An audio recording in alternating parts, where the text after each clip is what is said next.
Okay, let's make a start. My name's Claire Kneller. I am Head of Food for WRAP Global.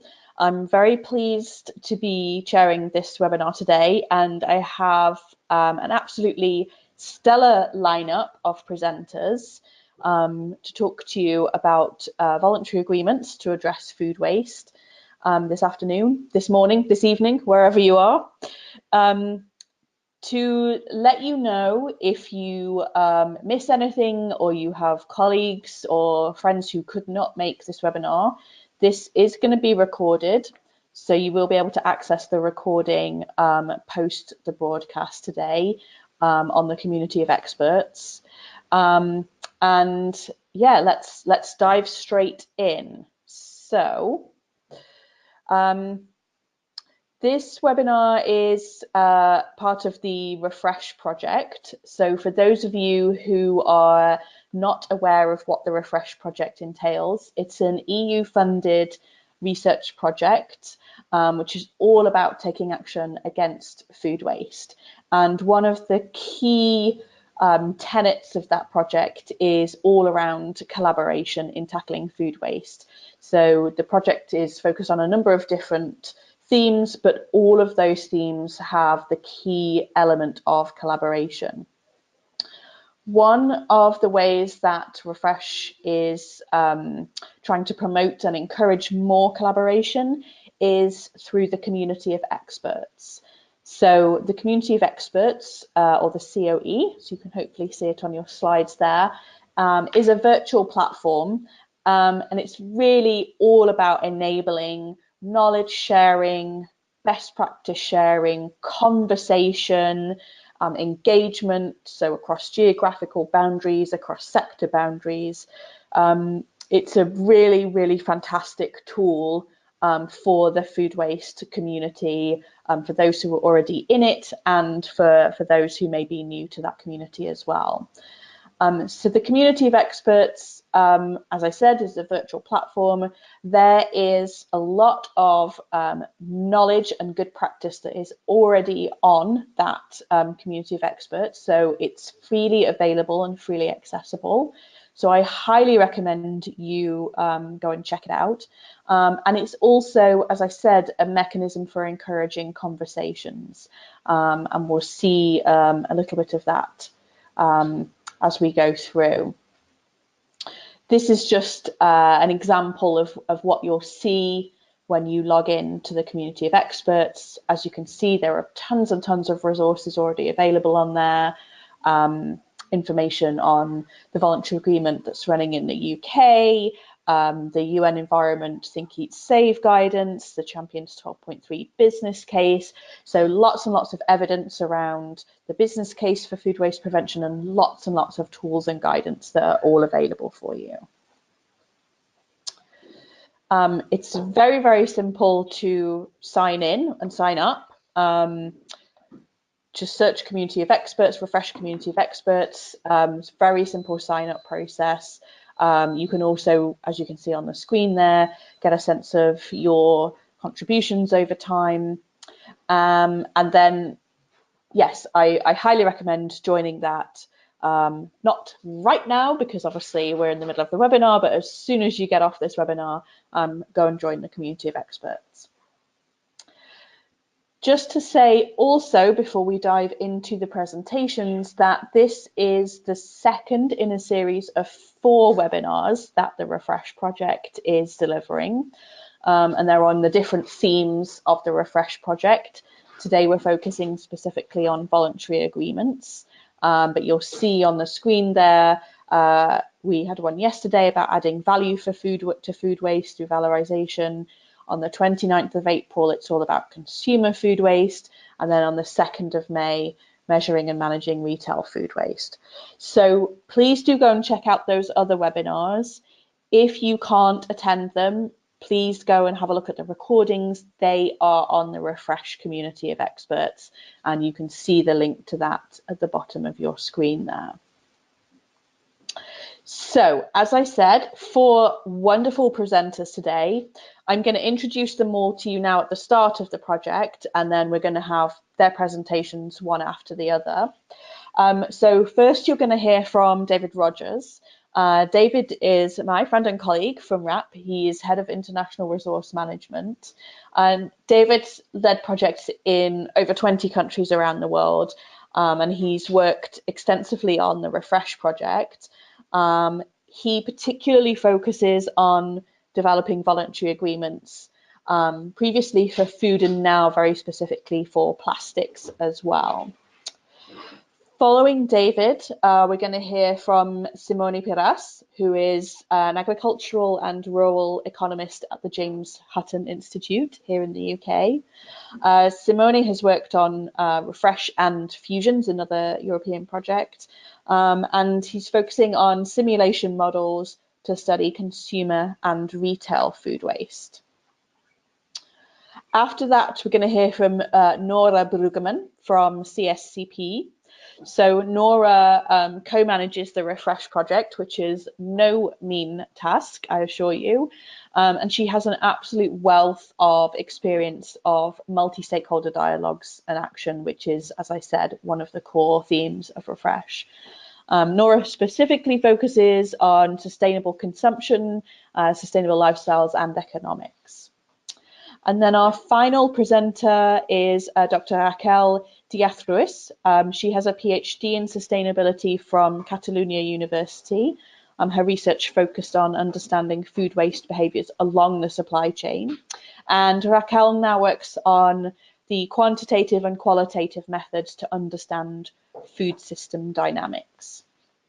So with no further ado, this is our agenda, so in the order that I just spoke to, and then we will have time for questions at the end. What I will say though is please do use the chat box that you can see usually on the right hand side of your screen to post questions during the talks. We will answer as many of those as we can at the end of the session. If you don't get the answer to your question, then please do go to the community of experts and post it on there. There are lots of other people who can answer for you, generate conversation and discussion. Yeah, please ask questions. We've covered that. So without further ado, let me pass over to David. Hello. Okay, so hopefully everyone can hear me and can see the screen. So as Claire mentioned, I'm David Rogers and I work for RAP. RAP has run a number of voluntary agreements in the UK, including 5 focused on food waste. That is 4 quartile commitments and a hospitality and food service agreement. Through the Refresh programme, we've been testing to see whether this approach will work in other countries. And here in the next 10 minutes, I'm going to give you an overview of what do we mean by a voluntary agreement? What are the benefits of taking this kind of approach? And what are the aspects that make a good voluntary agreement? Now, the issues around this subject are well known, but I think it's worth just revisiting that briefly here to remind us of why this is important. We waste a third of the food that we produce, and whilst around the world, people are going to bed hungry. In fact, you may see from the posters behind me that if food waste was a country, it would be the 3rd highest emitter of carbon and greenhouse gases in the world. So it's an extremely important topic and one which is of high political importance around the world at the moment. Now, analysis that we've done in the UK and in other countries around the world shows that food waste occurs right throughout the value chain from production through to consumption. Whilst most countries look a bit like the graph that's on the screen now, showing that householders waste the most food, and second to householders is manufacturing. Retail looks to be quite a small proportion of the food that is wasted, but retailers are the interface between the manufacturers and consumers, and so it's really important that retailers are engaged in some way in tackling food waste, which occurs throughout the entire system.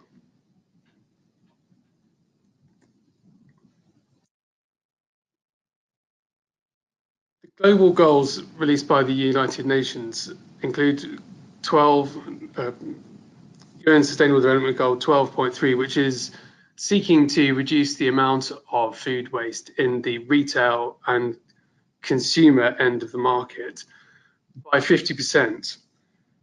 Now, that target also recognises the importance of tackling food waste throughout the entire supply chain. So this idea of whole system, whole value chain thinking and taking this total approach to tackling the food waste is starting to become mainstream and was recognised by the United Nations within their Sustainable Development Goals. And we're seeing a greater appetite in countries around the world now for taking this whole systemic approach.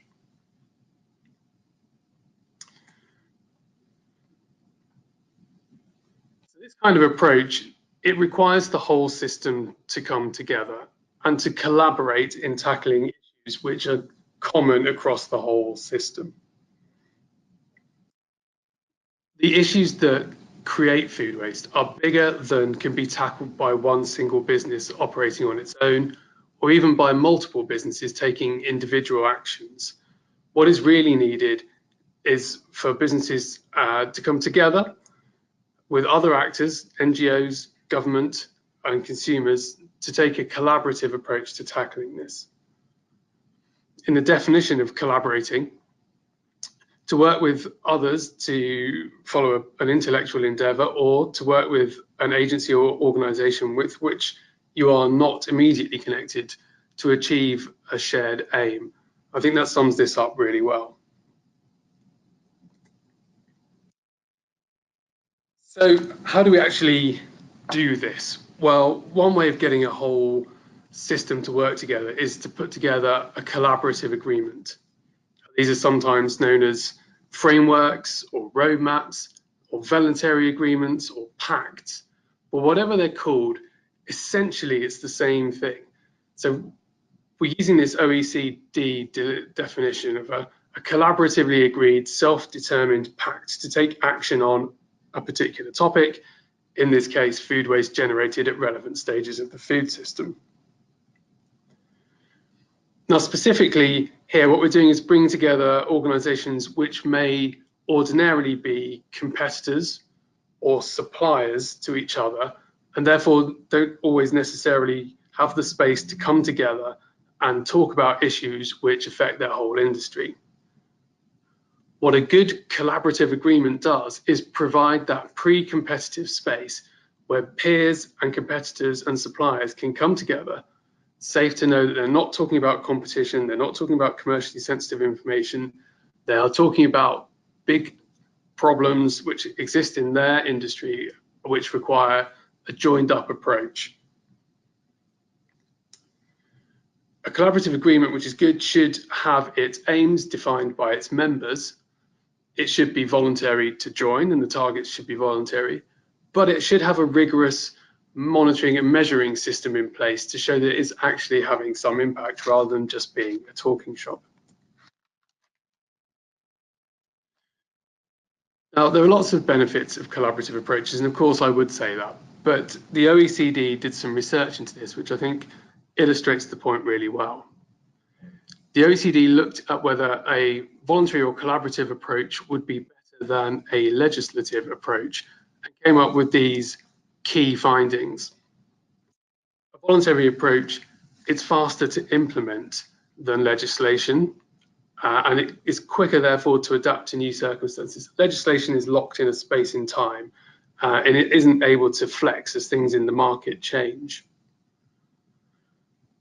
The targets and the aims can actually be better designed than in legislation, because legislation is usually set by civil servants, whereas voluntary agreements are usually set by those involved in the market who actually have the knowledge of what's happening in that business and in that sector. I mentioned that they're adaptable. Well, they encourage that actually because they can improve as things change. So, if food waste was to go up or down or change, or the factors that were infecting it, the economy were to change, then the agreements can flex to respond to that. And actually, you tend to get better buy-in from the people who are signed up to these than you would with the legislative approach. When legislation is passed, businesses are forced to comply, but they usually would find the easiest way to comply with that, rather than actually really engaging with the legislation and wanting to do something about it. So there are lots of benefits. Throughout the process of testing various voluntary agreements in Refresh, and we tested in Germany, Hungary, Spain, and the Netherlands, as well as a similar test in China, actually, we've been asking the businesses and government bodies who've signed up to these agreements what kind of benefits they felt they were getting from this sort of collaborative approach. And you can see very clearly from the bar chart here that there's a leaning towards the sort of collaborative end of things. So over on the left of the graph, working with others to achieve similar objectives. Now that is exactly what we were just talking about in the previous slide, that a whole system coming together to tackle a particular issue like food waste is something that's really powerful. Then the next things are really about what can they learn from each other. So in a good voluntary agreement, you would identify what are the areas for action, identify steps that could be taken to address those areas, and then share the learning with the other members of that agreement, who could then implement it in their business. So it's a great way to come together, see changes that can be implemented, and then take that away and implement it in your own business. And that's the kind of magnifying effect that you can get from running one of these kind of agreements.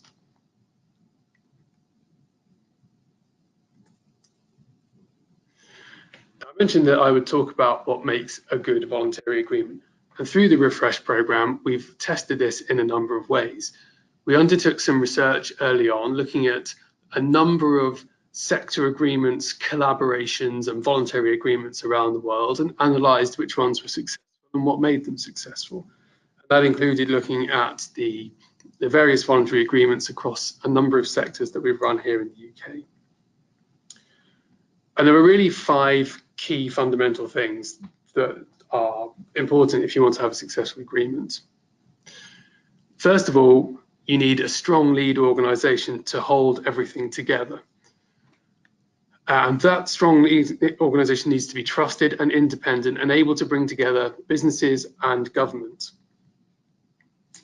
and any other large NGOs that may be influential in a particular country. It's important that the government are involved at an early stage, because that shows that the government will be listening and that they are engaged in this issue with the rest of the sector.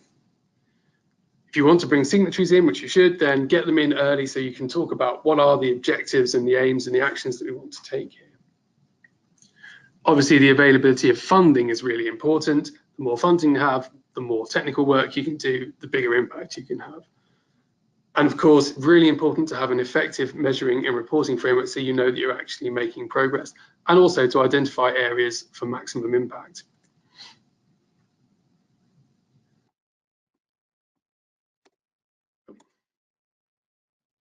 Now, we've taken those 5 key areas and we've built them into something called a blueprint. So this is a blueprint for how to build a voluntary agreement. And the blueprint gives advice along 5 key steps of the journey towards building and running a voluntary agreement. First of all, through the initiation setup stage, that's where you make sure you have the right lead organisation and you're bringing in the right mix of business and government to form a steering group early on. Secondly, setting the right level of ambition, goal, targets, something that's stretching for the industry, gives credibility to what you're doing, but is actually achievable and is relevant. So you're tackling food waste at the right end of the supply chain for your country, for example. Getting the right governance and funding. Who's ultimately responsible for this? Is there a ministry in the government which is going to sponsor this? And where's the funding going to come from? Will it come from businesses, from government, or ideally a mix? Once you've got all that set up, what are your actions going to be? Now, you've had a look at your ambitions. If it's to reduce consumer food waste by a half, then your actions should be around tackling consumer food waste. If it's about retail food waste, then agree a set of actions which retailers can take, which will reduce their food waste. And of course, throughout all that, measure and evaluate the progress that you're making as you go along. So that guidance, the Refresh Blueprint, will be available on the community of experts, and there's loads of advice in there from not just RAP, but also the partners in Refresh and practical real life experience from the 4 countries, which will help you if you're looking to set up a voluntary agreement, or if you're a business that's been invited to take part in one, having to look to see what kind of benefits you might get from that. And that's it, my 10 minutes are up. Hopefully I've given you a flavour of what we mean by voluntary agreements and how you would structure a good one. I'm now going to hand over to Simone Piras to speak about voluntary agreements and unfair trading practices. Thank you.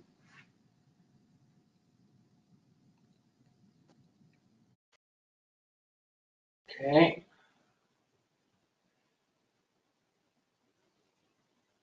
So, thank you, everybody. Thank you.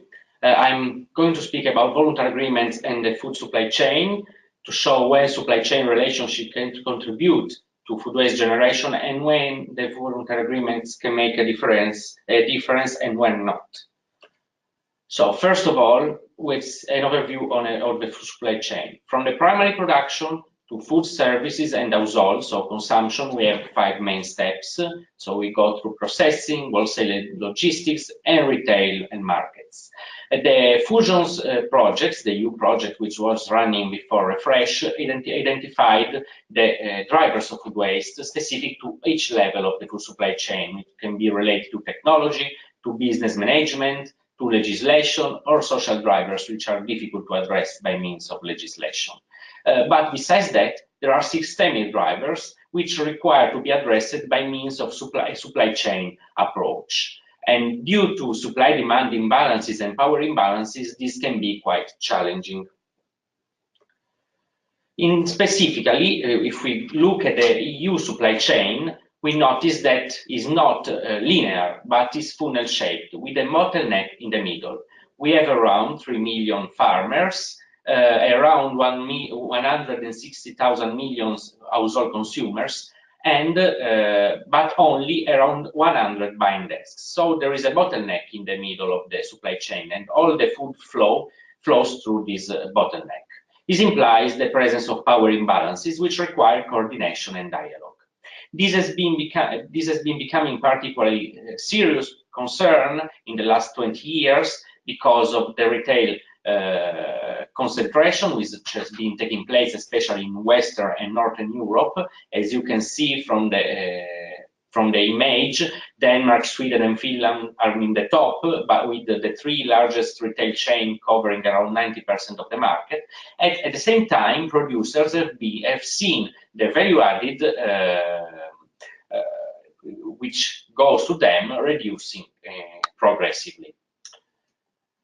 So, in this framework, the concept of unfair trading practices becomes very important with respect to addressing food waste. The European Commission Green Paper defined unfair trading practices as practices which grossly deviate from good commercial conduct, are contrary to good faith and fair dealing, and are unilaterally imposed by one part on its counterpart. Some examples of unfair trading practices are the shifting of cost or risk to another party, asking for advantages without providing a service, unilaterally or retroactively modifying a contract, or simply terminating the contract without any specific justification.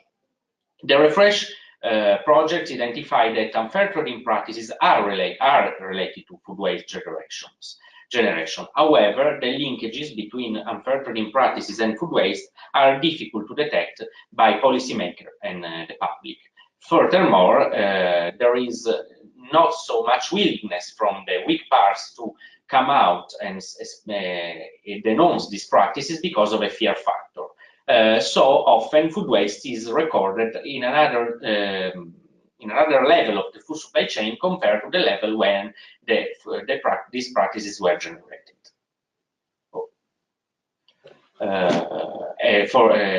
That's why, for example, as David showed, the retail sector has a very limited share of food waste along the food supply chain. Some examples of practices which are related to food waste generation are informal contracts, which can be cancelled, so generating food waste, especially for perishable products, quality rejects or minimum life on receipt criteria, which are used inconsistently depending on what the buyer expects the demand to be. So they change demand depending on the peak season or in other seasons. Poor data sharing and demand forecasting, so smaller actors of the food supply chains have difficulty in assessing what is the expected demand, and the threat of delisting, which leads producer to overproduce in order to avoid the risk to be delisted. All these unfair trading practices cause a decrease in the level of trust and so make the conclusion of voluntary agreements more difficult. However, there is a lack of data specifically at the producer stage of the food supply chain. Therefore, it's difficult to design a policy to address food waste agreement. And across the European Union, there have been different approaches, from no action to voluntary approaches to formal regulation. And this is what we saw in our refresh case studies, of which compare the United Kingdom and Italy. In the United Kingdom, the Grocery Supply Code of Practices and the monitoring body, which is the Grocery Code Adjudicator, was established in 2013. But this is the evolution of a voluntary approach, the UK Supermarket Code of Practices, which proved unsuccessful according to some surveys carried out by the Farmer Union. So the decision was to go through regulation. However, there are some challenges, like the fact that indirect suppliers are not covered and that foreign suppliers are not aware of the rights which are protected by this Code of Practices. Instead, Italy decided to go through legislation with Article 62 in 2012, but however, the jurisprudence is still evolving. The same report compared voluntary agreements in the UK and in the Netherlands, and showed that the favorable policy framework. The policy framework was favorable to addressing food waste in both countries. However, comparing UK and the Netherlands, in the Netherlands, where the voluntary agreement was established later, the changes in policy priority of the government caused a change also in the framework, and so this was a challenge for the voluntary agreement, which was established in the framework of Refresh. And evolved from the Sustainable Food Platform to the Dutch Framework for Action in 2017. So what did we learn from the comparison of these two country case studies? First of all, the national and international political context is very important. The funding scheme can influence the success of a voluntary agreement, so there should be a balance between private and public sector funding for the agreement to be more successful. A neutral third party is needed in order to facilitate accession of the actors, confidentiality of data, and supervise the voluntary agreement, like in the case of the UK. There should be a strong business case for the businesses to join, which can be also the increase of reputation deriving from joining the voluntary agreement, and their targets should be ambitious yet realistic in order to be measurable. So, we find that voluntary agreements and unfair trading practices are strongly related, interlinked. Voluntary agreements are more effective where unfair trading practices and those power imbalances are less an issue along the food supply chain, because these unfair trading practices can undermine trust. This is the reason why primary producers are often not represented in the voluntary agreements, which is in itself maybe a sign of unfair trading practices. and this reduces the effectiveness of voluntary agreements. Thus, in order to work well, a voluntary agreement, and this is what has been attempted in the Netherlands, should include all actors from producer to retail. This will be more effective in addressing food waste. So, in case of unfair power imbalances, voluntary agreements can represent a good exploratory tool to assess the effect of regulation and actors' readiness to avoid power abuse in the market. However, when the imbalance of power is quite widespread, regulatory approaches can be more effective in reducing food waste than voluntary initiatives. So thank you for your attention, and next speaker is Nora. So, also a warm welcome from my side. It is now my pleasure to share with you the experiences that we have made in Germany as one of the 4 Refresh national pilot cases with which we tried, as David already said, to understand how far it is possible to follow the example of the UK Cotonou Agreement under different framework conditions. And you have already learned about the 5 specific success factors that thanks to the presentation of the blueprint by David. And now I would like to share with you, with the help of these 5 success factors, the experiences that we made in Germany. The setup approach of the CCP as the host and coordinator of the German Refresh Volunteer Agreement activities was to contact actors along the whole supply chain and from various sectors. As we have seen, this is a strong success factor of volunteer agreement. At the time being, though, we received most interest of the retail sector, and if producers were reluctant to join due to the reasons explained by Simone, or other reasons was for us difficult to assess. However, we were very happy to engage 20 organizations that have been actively participating in the overall process and attending the meetings. Our intention was in general not to exclude any organization from participation by making a framework agreement, an agreement for a pact, a signature for something like this, a hard criterion for attendance, as we wanted to benefit from the momentum in the overall process and to really be able to involve as many willing actors as possible and to exchange. And what we learned in this refresh phase, and the experimental refresh phase, was that this mixture of actors that we brought to the table was highly appreciated and useful.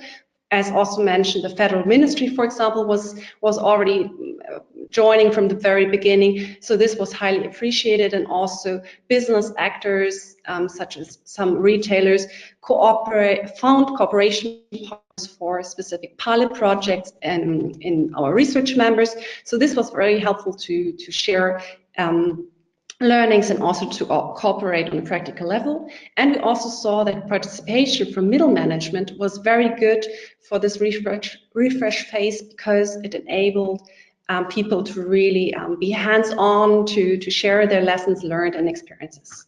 However, for a future volunteer agreement, our advice would be to really ensure to find the most suitable partners, because indeed Germany tries to now set up and implement its national strategy for the reduction of food waste, and it foresees several sectoral initiatives, and here we think it's very important to address the right actors, but still to keep the nice balance.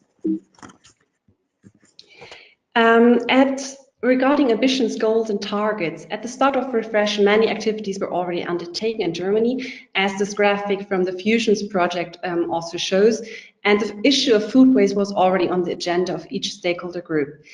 The mix of activities already looked very good, but Germany faced missing reduction and prevention targets and baselines, as well as a volunteer agreement.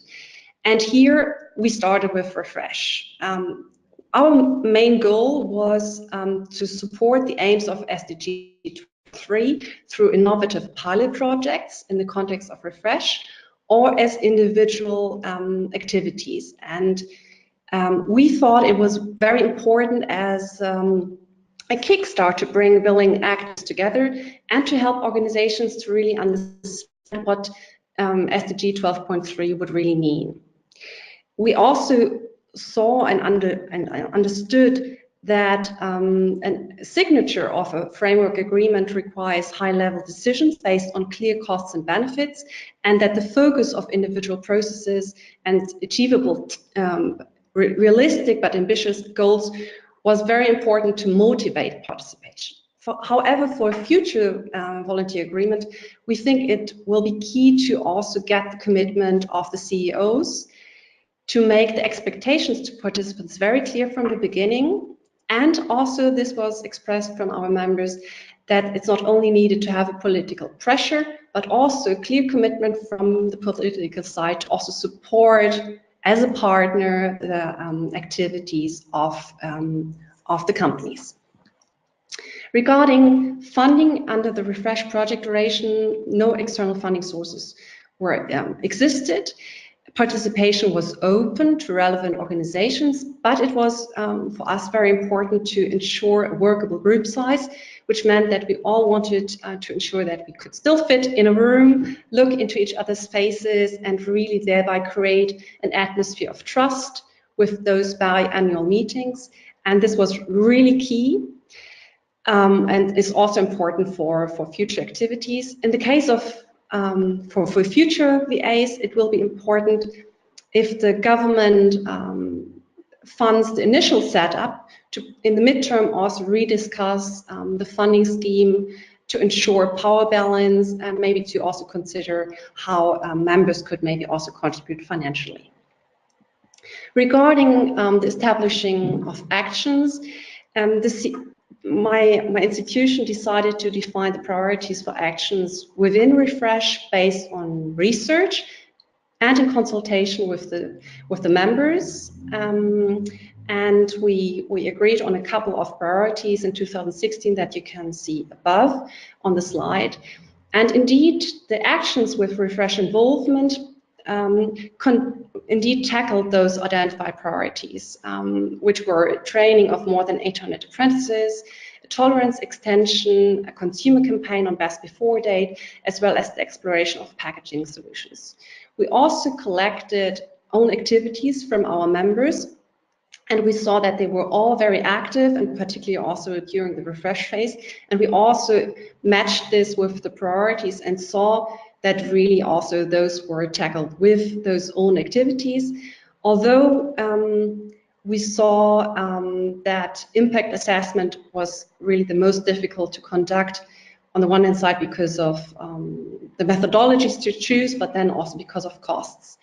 We also learned that in a volunteer agreement, the activities that are suggested depend a lot regarding the implementation on the timing and also the internal processes within the companies. So to really understand when there is the right window of opportunity to make a suggestion, which is then also taken up. And regarding the fifth success factors, measurement and evaluation, measurement and monitoring in Germany tackled until the start of Refresh different sectors, were conducted by various actors and in different years. And as many other countries, also Germany now faces the challenge of creating, on the one hand side, a baseline, but then also a monitoring and measurement process. And what we wanted to do at Refresh was to support our members in preparing themselves for a potential reporting requirement, and also to understand what SDG 12.3 would mean to them. In this regard, we created a qualitative and quantitative questionnaire for which we collected the confidential information, aggregated the results, and assessed them and presented this assessment to the team. We also conducted own impact assessments for our own activities. And what we learned was that indeed that the situation has improved over the year, and that the Refresh questionnaire, including those qualitative and quantitative questions, was a very good starting point. We understood that there were data gaps, and we understood how to improve them, but we also saw that over the years there was a better preparation for upcoming potential reporting requests. We also saw that monitoring data was difficult to get, but that it was also learning by doing process. For future VA, we would recommend, or we definitely see that there is the need to move to a higher ambition level and to really do the next steps in order to meet the requests. But we also believe that a voluntary agreement can work here as well, because it offers the possibility to also shape a process together collectively. And I'm looking forward to your questions at the end of this webinar. These were the few insights from the experiences in Germany, and I'm happy to hand over to Raquel to share the lessons learned from Spain.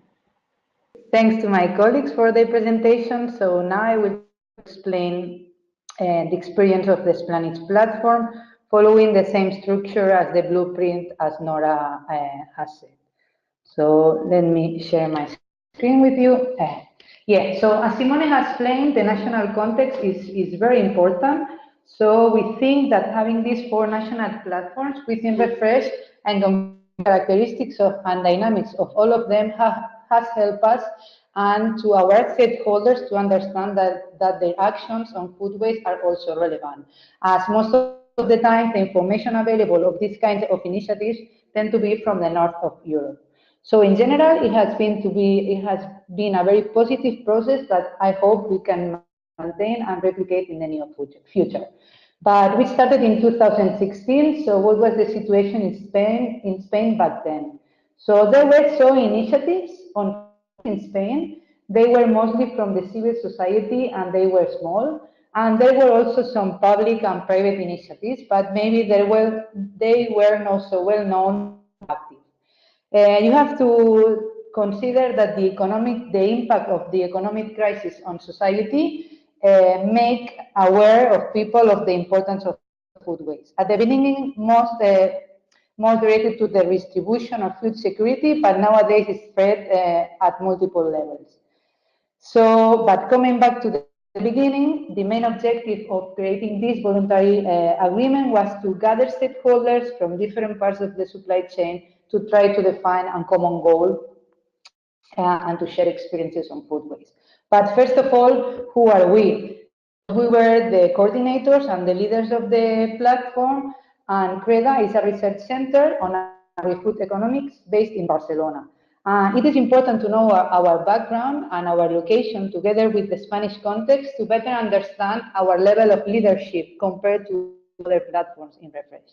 In Spain, food and waste competences are transferred to the communities, which is positive to some regions to go farther than the central government, but on the other hand, we have great disparities among regions.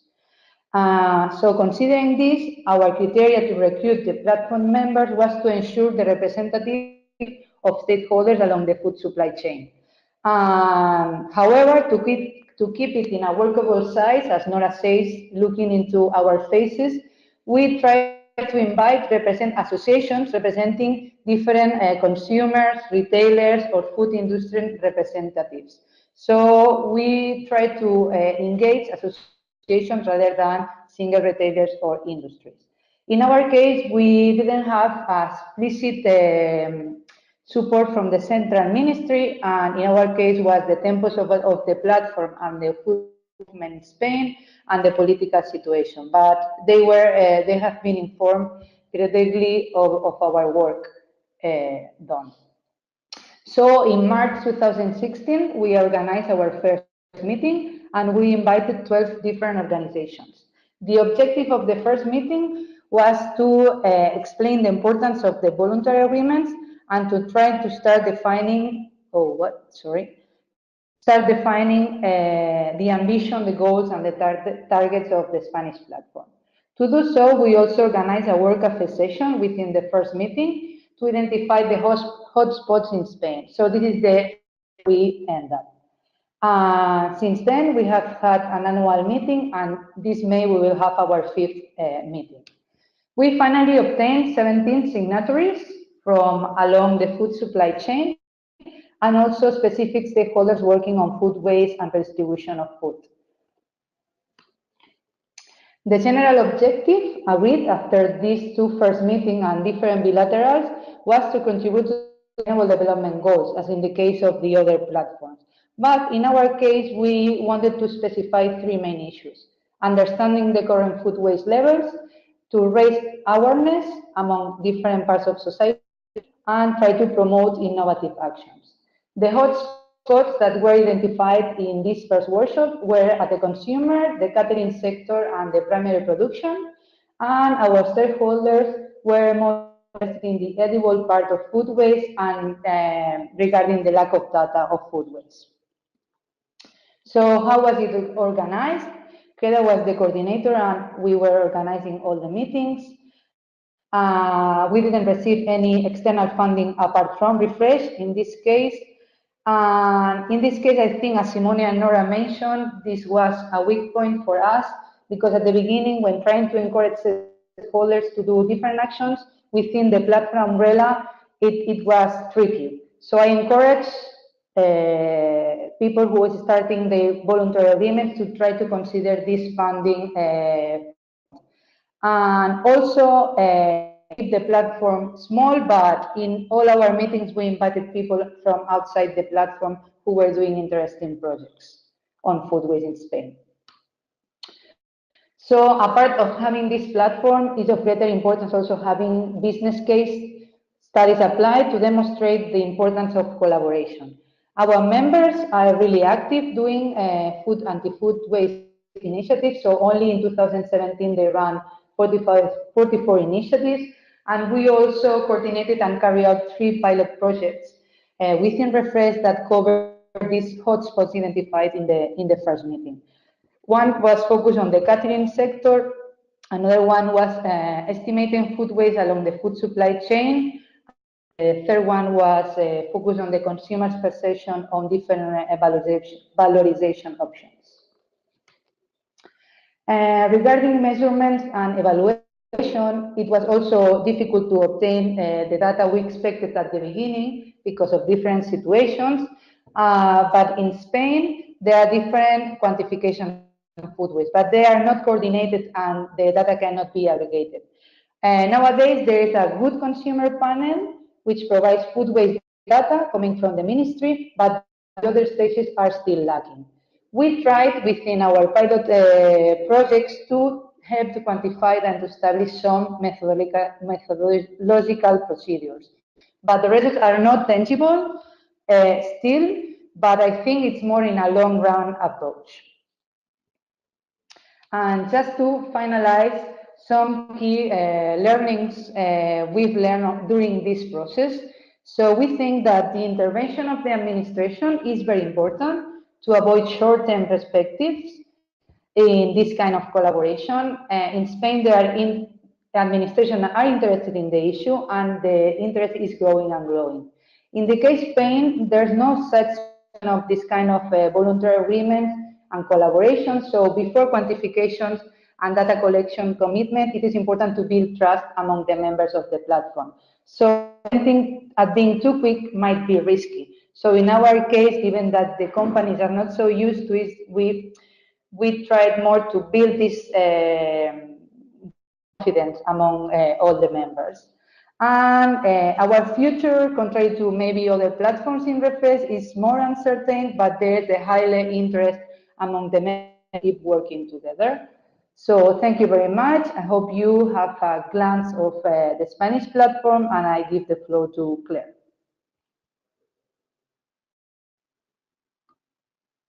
Thank you very much, Raquel. That was wonderful, and thank you to all of our speakers. Let me just bring back the slides. There we go.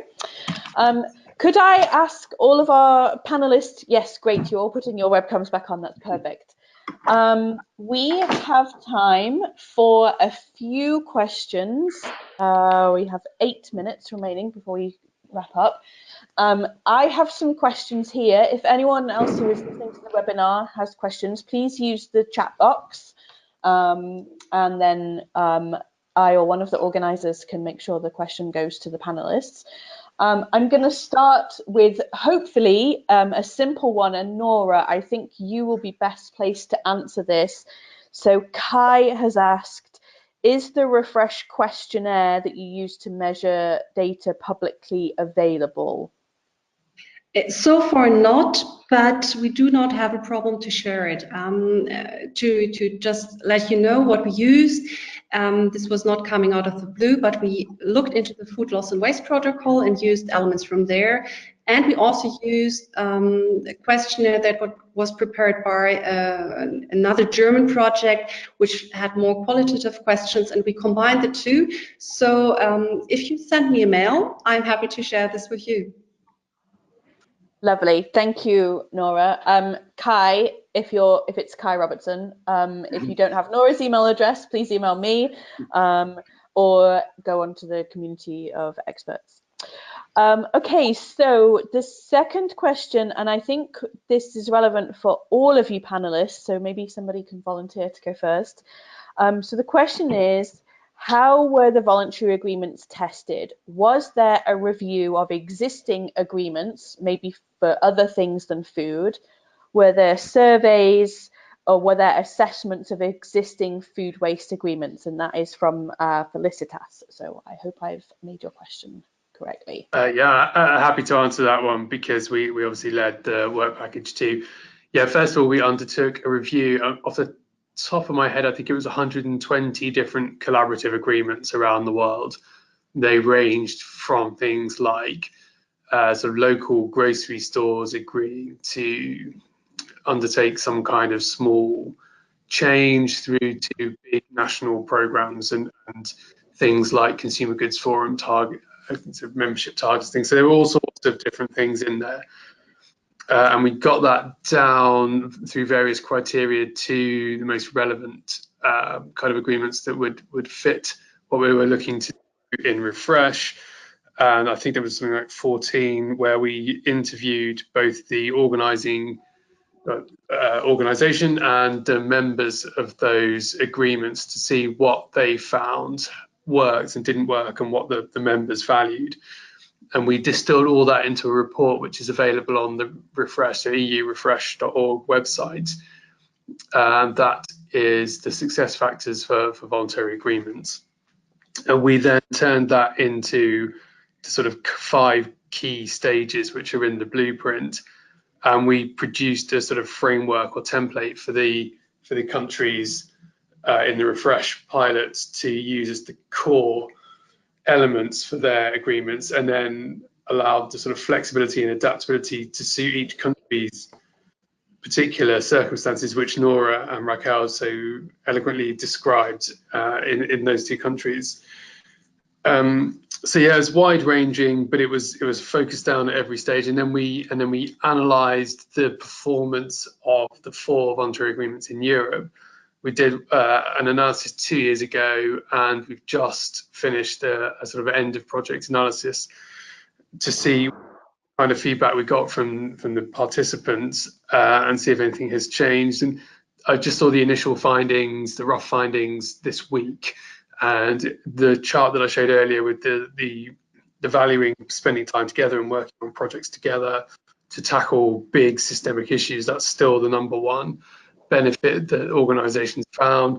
And very pleasingly, in all of the countries, there was almost unanimous agreement that the participants would like to see something carry on beyond Refresh and continue to work together.